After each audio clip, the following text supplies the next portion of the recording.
Baskouré et Kando, situés respectivement dans les régions de Nakambe et de Kobri. Dans ces deux communes, le paysage agro-pastoral a été transformé par des infrastructures concrètes. À Nakamba, une retenue d'eau pastorale de 25 000 cm est désormais opérationnelle, permettant à plus de 100 000 têtes de bétail de s'abreuver. Ces réalisations s'inscrivent dans le cadre du programme intégré de développement et d'adaptation au changement climatique dans le bassin du Niger, PIDAC-BN, initiative régionale d'envergure. Ce programme vise à lutter contre l'ensablement des fleuves, à soutenir la gestion partagée des ressources en eau et à renforcer la résilience des populations. Il est déployé dans 9 pays membres de l'autorité du bassin du Niger, le Bénin, le Burkina Faso, le Cameroun, la Côte d'Ivoire, la Guinée, le Mali, le Niger, le Nigeria et le Tchad. Au quotidien, les bénéficiaires témoignent de l'importance capitale de ces infrastructures dans leur vie. Dans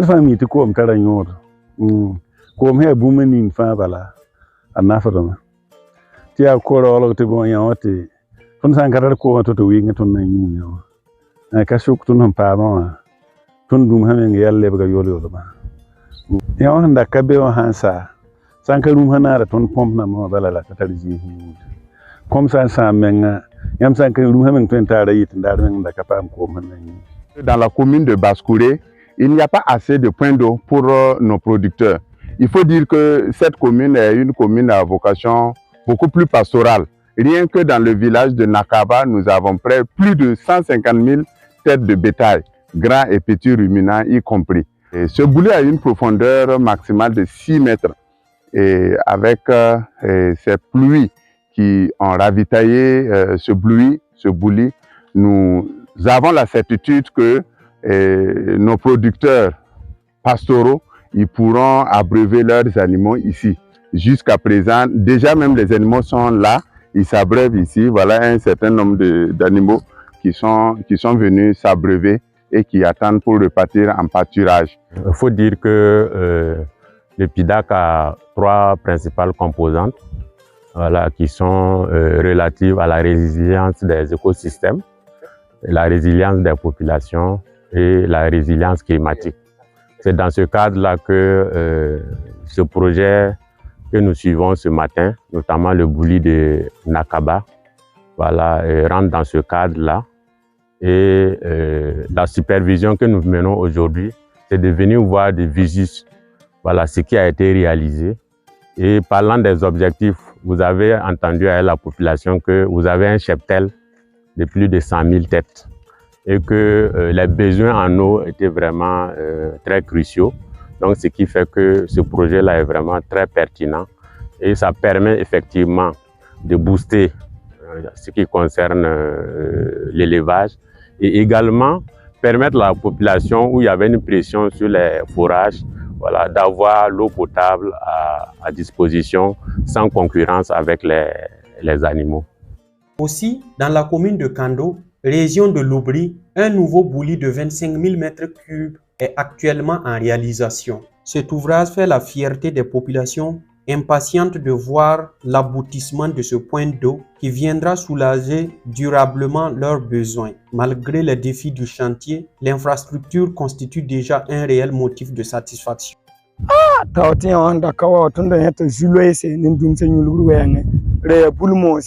Ya fora hana ma pusin te be me le ya zaba te bon fa kyanga ne nu ndat na nyulgi ti on sabwa ndat na nyaka ko mu kuli te ga mandibo ti nu ni ya ndat ko la mi ti nyon ye mana na mbaka tore ti ni sa alba me nyuda ti nu me tar mi ubzinya jwen ya suno non ton na posa pidaka ne tum na ta sa bar kusgo en signe direction en titan haya of tum ba barkusgo ale bulle nyon ton ya wusgo gulga me ngaton da tare nimbalga o mapore e ma ton pam yawa tera ton han dikisinya anyota ya wuso non ton ndumi gulna me bum kabe hen ka gulne ti ko ma han kabe tenge yamme nimbalga hajem toto ton si da tara ko ma nimbala ka shoma e mi ton pam yawa anaka sai e shure zo ya no ton mi ko mi himbe akawa jinya han likiton kana ya no ya katwe ayonda men katwe bilgi sai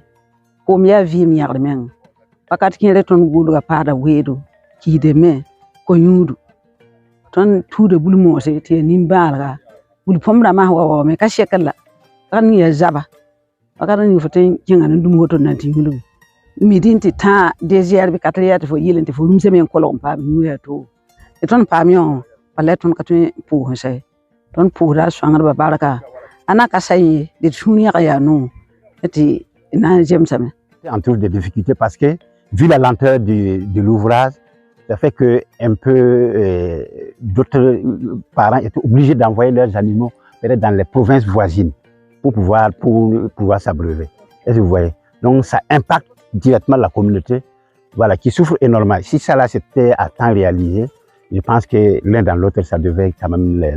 C'est l'une des majeures difficultés que la communauté rencontre actuellement. Dans le volet résilience des écosystèmes, le PIDAC-BN a engagé la récupération des milliers d'hectares de terre grâce à des techniques adaptées. En Akaba, par exemple, 40 hectares ont été récupérés grâce à la charrue Delfino. Cette technique permet de casser les croûtes superficielles du sol, facilitant ainsi l'infiltration des eaux de ruissellement et favorisant la régénération du couvert végétal. Si vous regardez l'espace, on sent quand même une sorte de pente et beaucoup de zones dégradées. Ça veut dire que le ruissellement, voilà, de la pluie est très fort, ce qui fait que au fur et à mesure, ça dégrade l'environnement. Donc l'objectif de cette récupération, de scarification par la charrue Delfino, voilà, consiste à stabiliser un tant soit peu la terre et stabiliser un peu le ruissellement, et après il y aura une régénérescence en tout cas végétale. Voilà. Ça commence d'abord par les formations herbeuses, ensuite des formations arbustives et pourquoi pas après, voilà, des arbres, voilà, qui puissent en tout cas consolider à la fois ces formations végétales là et également permettre l'infiltration de l'eau, voilà, pour que en tout cas la végétation soit vraiment se porte mieux. Également, des cordons pierreux ont été réalisés dans des espaces agricoles pour stabiliser le sol. Le projet a aussi mis en place des bosquets conçus pour restaurer la biodiversité et protéger les cultures contre l'érosion éolienne. Toutes ces actions visent à renforcer la résilience des populations face au dérèglement climatique en sécurisant durablement leurs moyens de subsistance. Dans le cadre du projet PIDAC, nous avons eu à formuler le sous-projet avec les bénéficiaires, notamment avec l'association Songtaba de Tandara et le conseil villageois de développement de Salgo, le village Salgo. Et nous avons soumis ces deux projets, sous-projets, ça a été validé. À Foulogo, il y a réalisation de 30 hectares de cordons pierreux dans les parcelles cultivées, tout comme à Tandara. Tandara, c'est un autre village aussi, c'est le même sous-projet qui a été conduit là-bas. Par contre, à Salgo, c'est un bosquet de 3 hectares. Pour ce qui concerne les cordons pierreux, je peux dire que la réalisation de ces cordons pierreux dans les parcelles cultivées va contribuer à améliorer les rendements agricoles. Puisque avec les changements climatiques, nous savons tous que le sol que nous cultivons perd sa valeur nutritive chaque année. Mais avec les cordons pierreux, ça va permettre de retenir un tant soit peu l'eau dans les champs et permettre aux semences de bien croître. Et par rapport aux bosquets, nous savons tous qu'avec l'urbanisation, les espèces forestières sont en train de disparaître.